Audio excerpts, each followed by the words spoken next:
नमस्कार प्यारे बच्चों। हमने पिछली क्लास में मोनोकार्बोक्सिलिक एसिड को बनाने की विधियों के बारे में बात करी थी। आज हम बात करते हैं उनकी फ़िज़िकल प्रॉपर्टी के बारे में। फ़िज़िकल प्रॉपर्टी में जैसे उनकी सॉल्युबिलिटी है, बॉइलिंग पॉइंट है, मेल्टिंग पॉइंट है आदि को हम देखते हैं। सबसे पहले हम बात करते हैं सॉल्युबिलिटी की।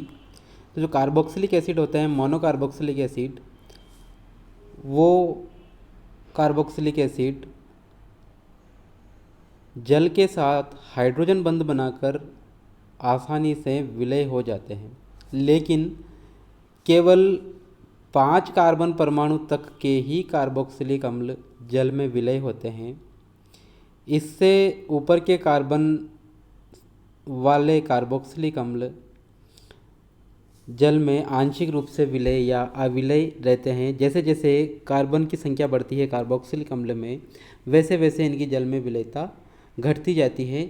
इसका कारण है कि जो कार्बोक्सिलिक अम्ल में जो कार्बोक्सिलिक अम्ल समूह होता है वो ध्रुवीय प्रकृति का होता है, वो तो जल के साथ हाइड्रोजन बंध बना लेता है, लेकिन इसके अलावा कार्बोक्सिलिक अम्लीय समूह के अलावा जो एल्किल चेन बचती है या एल्किल श्रृंखला बचती है वो अध्रुवीय प्रकृति के होने के कारण जल में अविलय होती है। तो जैसे जैसे एल्किल चेन की लेंथ बढ़ेगी वैसे वैसे विलयता कम होती जाएगी, या हम कहें कि जैसे जैसे कार्बन की संख्या बढ़ेगी वैसे वैसे विलयता कार्बोक्सिलिक अम्लों की पानी में घटती जाएगी। सभी कार्बोक्सिलिक अम्ल कार्बनिक विलायकों में विलय होते हैं। कार्बनिक विलायकों में सारे ही कार्बोक्सिलिक अम्ल विलय होते हैं। दूसरी तरफ हम बात करें कि ऐसे कार्बोक्सिलिक अम्ल जो पानी में डायरेक्टली सोल्यूबल नहीं होते हैं, उनको हम सोडियम बाइकार्बोनेट के साथ, या यूँ कहें कि सोडियम बाइकार्बोनेट के जलीय विलयन में विलय कर लेते हैं। तो वहाँ पर कार्बोक्सिलिक अम्ल सोडियम बाइकार्बोनेट क्षार के साथ अभिक्रिया करके लवण बना लेते हैं, और लवण हम जानते हैं कि आसानी से जल में विलय हो जाते हैं। इसलिए सभी कार्बोक्सिलिक अम्ल सोडियम बाइकार्बोनेट के विलयन में विलय हो जाते हैं। फिर जब इनका लवण बना लिया और ये विलय हो गए तो उस लवण को हम HCl से जल अपघटित करवा देते हैं, जिससे हमें वापिस कार्बोक्सिलिक अम्ल प्राप्त हो जाता है। दूसरे जो बात करें हम इनके फिजिकल प्रॉपर्टी की, वो इनके गलनांक व क्वथनांक होते हैं। तो कार्बोक्सिलिक जो समूह है इसमें इलेक्ट्रॉन आकर्षी समूह कार्बोनिल के समीप एक हाइड्रोक्सिल समूह उपस्थित होता है। इस कारण कार्बोक्सिलिक अम्ल के अणु में ध्रुवणता आ जाती है, और इस ध्रुवणता के कारण जो कार्बोक्सिलिक अम्ल होता है उसके अणु डाइमराइज हो जाते हैं या द्विलक बना लेते हैं। इस द्विलकी संरचना के कारण कार्बोक्सिलिक अम्ल के गलनांक और क्वथनांक इनके संगत अणुभार वाले एल्कोहल, कार्बोनिल कंपाउंड और एल्केनों से अत्यधिक उच्च होते हैं। किस कारण? कि इनमें डाइमराइजेशन हो जाता है। कार्बोक्सिलिक अम्ल के जो अणु होते हैं वो आपस में दो अणु मिलकर एक द्विलकी स्ट्रक्चर बना लेते हैं, जिसको हम एसिड का डाइमर कहते हैं। और इसी डाइमेरिक स्ट्रक्चर के कारण इनके गलनांक व क्वथनांक इनके संगत अणुभार वाले एल्कोहल, एल्डिहाइड, कीटोन और एल्केन से अत्यधिक उच्च होते हैं। नेक्स्ट हम बात करते हैं कार्बोक्सिलिक अम्लों की अम्लता की, एसिडिटी ऑफ कार्बोक्सिलिक एसिड और acid strength of carboxylic acid की हम बात करते हैं। तो किसी अम्ल की जो सामर्थ्य है वो उसके द्वारा प्रोटॉन डोनेट करने की कैपेसिटी पर डिपेंड करती है, और जो इनऑर्गेनिक एसिड होते हैं जैसे HCl, H2SO4, HNO3, ये इनऑर्गेनिक एसिड कंप्लीटली डिसोसिएट होते हैं पानी में, या हम कहें कि ये प्रबल अम्ल होते हैं तो ये आसानी से प्रोटॉन त्याग देते हैं। जबकि जो कार्बोक्सिलिक अम्ल होते हैं वो दुर्बल प्रकृति के होते हैं। दुर्बल से मतलब है कि जल में पूर्ण रूप से वियोजित नहीं होते हैं, तो ये आसानी से प्रोटॉन नहीं त्यागते हैं as compare to inorganic acid, क्योंकि इनऑर्गेनिक एसिड प्रबल एसिड होते हैं और कार्बोक्सिलिक एसिड दुर्बल होते हैं।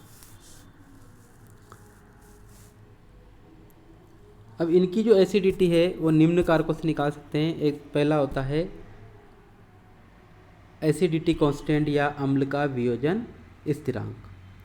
कार्बोक्सिलिक अम्ल को जल में घोलते हैं तो अम्ल बहुत ही कम मात्रा में वियोजित होता है। हमने कहा था कि दुर्बल एसिड होते हैं तो इनका जो डिसोसिएशन होता है वो बहुत ही कम होता है। तो जब इसको पानी के साथ हम मिलाएंगे या वाटर के साथ रिएक्शन करवाएंगे तो यहाँ पर एक रिएक्शन होगी जिसमें कार्बोक्सिलेट आयन बनेगा और कार्बोक्सिल एसिड अपना प्रोटॉन वाटर मॉलिक्यूल को देकर हाइड्रोक्सियम आयन बनाएगा। जब इस पे हम law of mass action apply करते हैं तो K equilibrium is equal to carboxylate ion hydroxonium ion upon carboxylic acid और वाटर। यहाँ पर जो कोष्टक लगाया गया है, बड़ा कोष्टक, ये इनकी कंसंट्रेशन को शो करता है, सांद्रता को दर्शाता है, और जो के इक्विलिब्रियम में है वो साम्य अवस्था स्थिरांक होता है।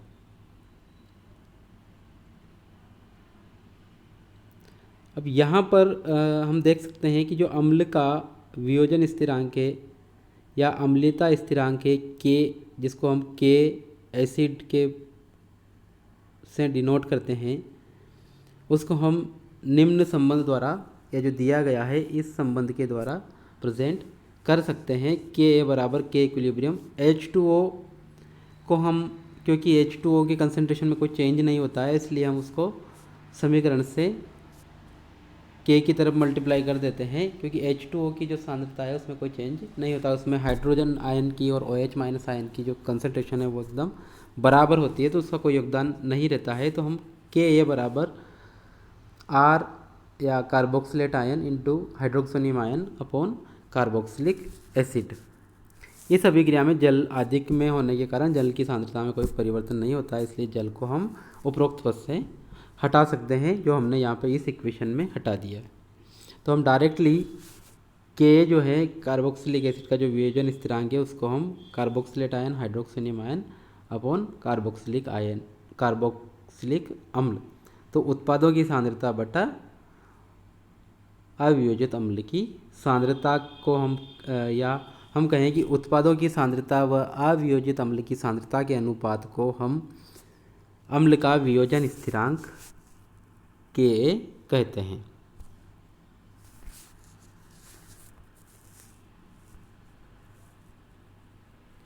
के व पीके में संबंध, जो अम्ल का वियोजन स्थिरांक है ये पीके से किस प्रकार संबंधित है।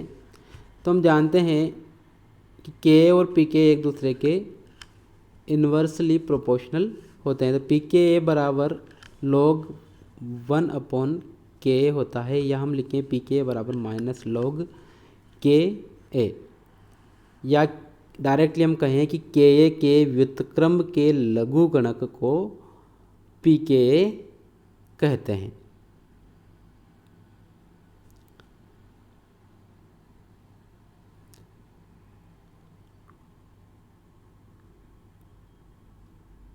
नेक्स्ट हम बात करते हैं अम्ल सामर्थ्य पर संरचनात्मक कारकों का प्रभाव, effect of structural feature of acidity.